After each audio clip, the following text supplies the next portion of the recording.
मेरा नाम डॉक्टर सज्जन सिंह है। मैं पूर्व प्रधान वैज्ञानिक और विभागाध्यक्ष हूँ इसी संस्थान का। और आज 41 में जो स्थापना दिवस है उसके ऊपर संस्थान ने हमें आमंत्रित किया था, इस वजह से हम यहाँ आए हैं। और केंद्रीय भैंस अनुसंधान संस्थान, इसको CIRB के नाम से भी जानते हैं, पूरी दुनिया के अंदर अपनी पहचान की एक संस्थान है, जहाँ के शोध कार्यों की वजह से हरियाणा में मुर्रा नस्ल की भैंसें जो हैं वो पूरी दुनिया में आज के दिन प्रसिद्ध हैं। और हरियाणा के किसानों की आजीविका का मुख्य अगर कोई साधन आज की तारीख में है पशु, तो वो भैंस है। और मुर्रा नस्ल की भैंसों की कीमत किसानों को, आपने जैसे पीछे देखा होगा कि हरियाणा के किसान कपूर सिंह की भैंस 25 लाख रुपए में बिकी थी। सांडों की कीमत करोड़ों में है। ये केंद्रीय भैंस अनुसंधान की उच्च गुणवत्ता की जो शोध है उसका परिणाम है कि हरियाणा के अंदर इस तरह की अच्छी नस्ल के सांड और भैंसें पैदा हो रही हैं, और जिनकी मांग पूरे देश के साथ साथ पूरी दुनिया में है। और ये मांग जो बढ़ेगी तो किसानों को उतना फ़ायदा होगा। आप देखते हो कि पहले की भैंसों की कीमत या सांड की कीमत बहुत कम होती थी, लेकिन आज लाखों और करोड़ों के अंदर इनकी कीमत आकी जाती है। और दूध उत्पादन की दृष्टि से अगर हम देखें तो पूरी दुनिया के अंदर पिछले कई वर्षों से हिंदुस्तान पहले नंबर पर है। और ये पहले नंबर पर इस दूध उत्पादन में श्रेष्ठ स्थान दिलाने के लिए भैंस का बहुत अहम योगदान है, क्योंकि आधे के लगभग दूध जो है भैंसों से उत्पादन होता है। और भैंसों के दूध की गुणवत्ता जो है ना, अपने आप में एक विशेषता है। जिसने भैंस का दूध एक बारी पी लिया तो वो दूसरे पशुओं के दूध की तरफ कम आकर्षित होता है। हालांकि हमारी सरकार का अब ये प्रयास है कि हम गोधन का संवर्धन करें, लेकिन भैंस के बगैर अगर दूध उत्पादन की बात करें तो भैंस सर्वश्रेष्ठ पशु के रूप में देखा जाएगा। तो बात की जाए पशुपालकों की, पशुपालकों को यहाँ से सीमेन लेने से कितना लाभ मिल रहा है?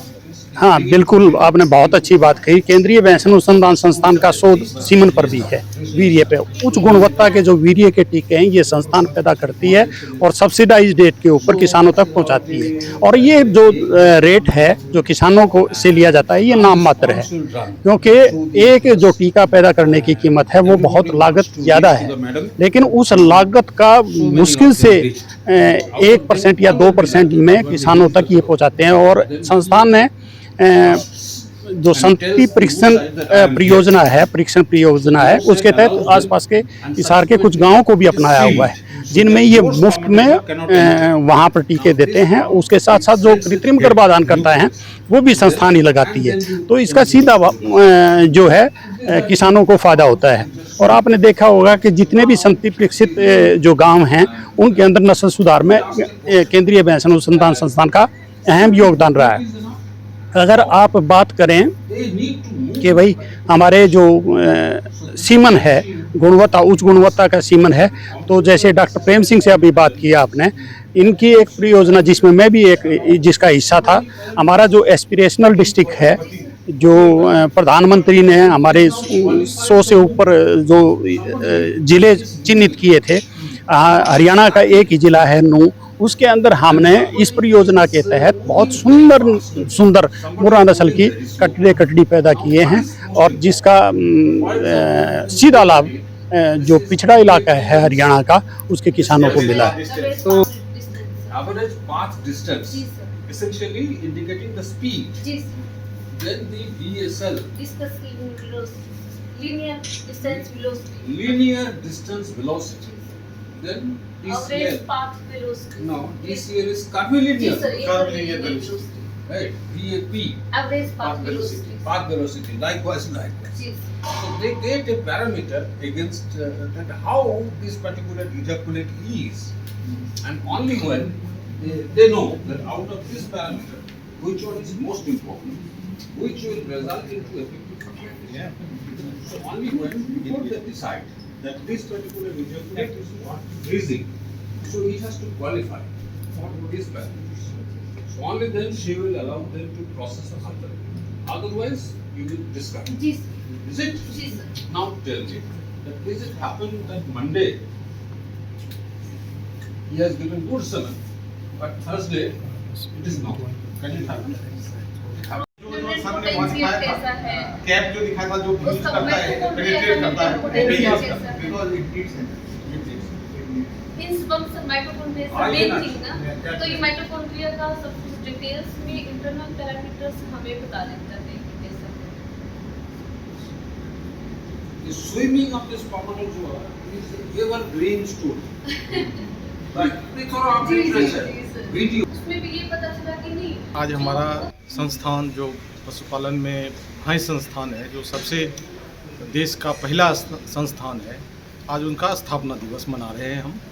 और जो ये हमारा प्रयोगशाला है, ये पूरे देश में प्रसिद्ध है, जहाँ पे हम टीके बनाते हैं। और हमारे टीके हरियाणा में ही नहीं, पूरे देश के लोग ले जाते हैं और ये फेमस है।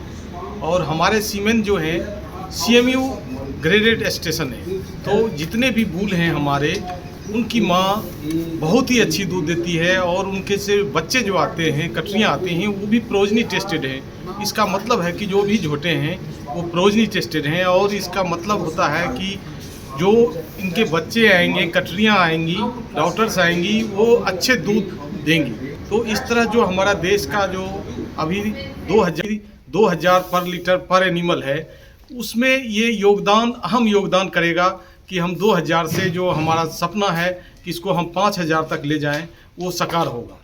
और इस रूप में हम कार्यरत हैं।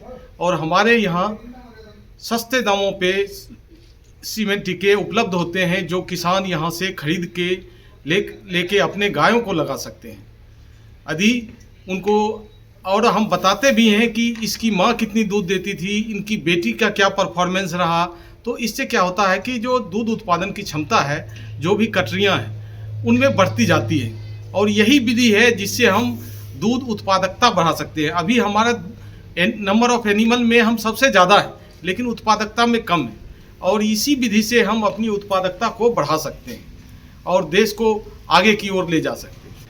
आज इस स्थापना दिवस में हमारे जो SRB हैं, जो कृषि वैज्ञानिक का चयन करते हैं, उनके अध्यक्ष श्री डॉक्टर संजय कुमार जी हमारे मुख्य अतिथि थे। और हमारे पूर्व निदेशक डॉक्टर TK दत्ता अतिथि थी। उन्होंने इस बारे में हमें परामर्श दिया कि किस तरह से हम अपने संस्थान को और आगे बढ़ा सकते हैं। और इसमें किसानों का भी सहयोग रहा, किसान भी हमें भाग लिया बढ़ चढ़ के इस स्थापना दिवस में, और उन्हें पुरस्कृत भी किया हमने। एक सर, अच्छी गुणवत्ता को लेकर जो सीमेन आप दे रहे हैं, कैसे किसानों से किस तरह की अपील करेंगे, आप क्या कहना चाहेंगे यहाँ से? हम किसानों से यही अपील करेंगे कि वो कोई भी सीमेंट या टीका जो ले, वो गवर्नमेंट संस्था से ले। क्योंकि जो भी सरकारी संस्था है, वहाँ के जो झोटे हैं वो टेस्टेड होते हैं, पेडिग्री टेस्टेड, मतलब उनके माँ, दादी, नानी टेस्टेड होते हैं कि अच्छे परफॉर्म कर रहे हैं। और उनकी बेटियाँ भी टेस्टेड होती हैं।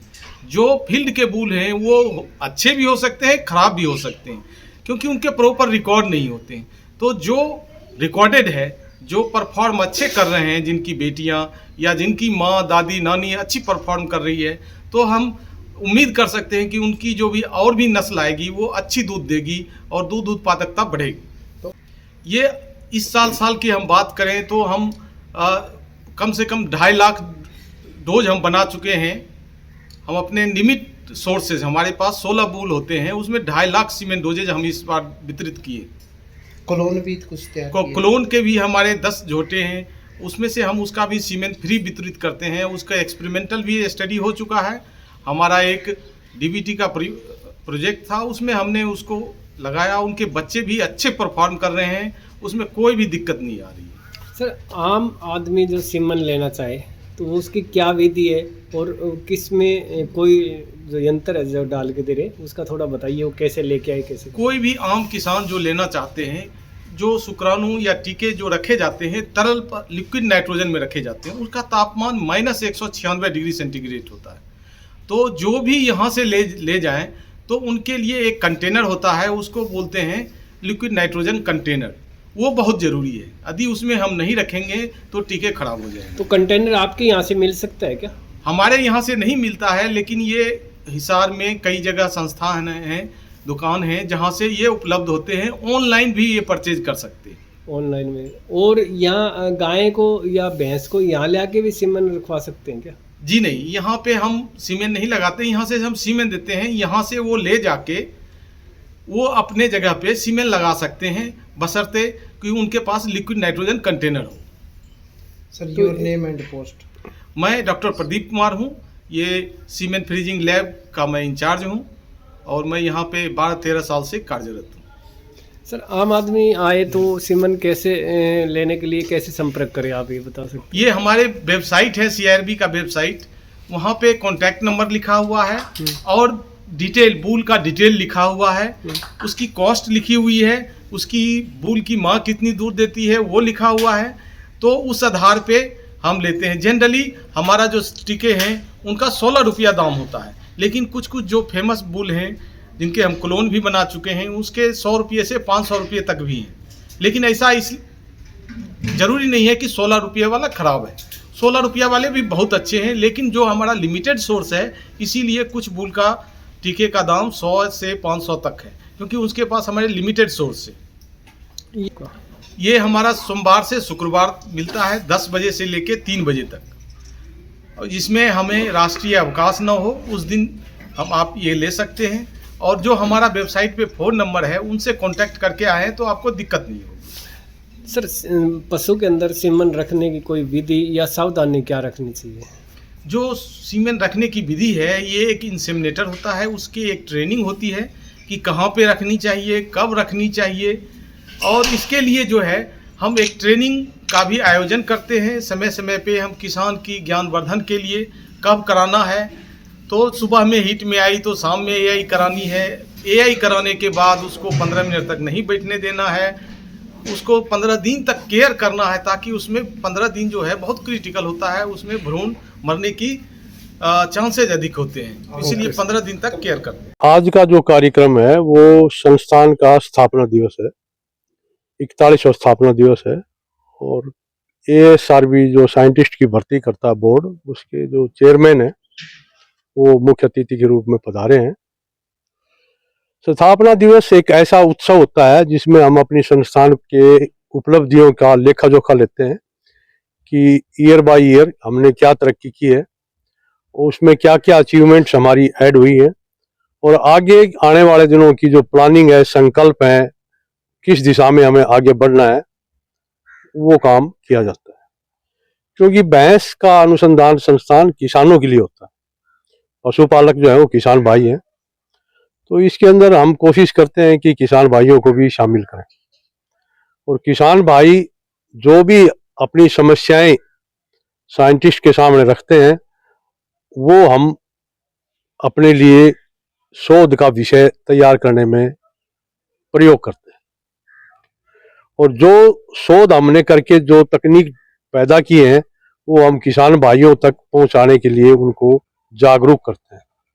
तो जो भी टेक्नोलॉजी, जो भी नया ज्ञान इस संस्थान में पैदा होता है उसको हम ट्रेनिंग्स के द्वारा, मीडिया के द्वारा, टीवी रेडियो के द्वारा और पत्राचार के द्वारा हम किसानों तक पहुंचाते हैं। गांव में जाकर भी हम कैंप लगाते हैं, ट्रेनिंग करते हैं, और हमारे कुछ प्रोग्राम जो कृत्रिम गर्भाधान से संबंधित हैं वो फील्ड के अंदर भी ऑपरेशनल है, जिसमें काफ़ी पशुओं की नस्ल का सुधार किया जा रहा है।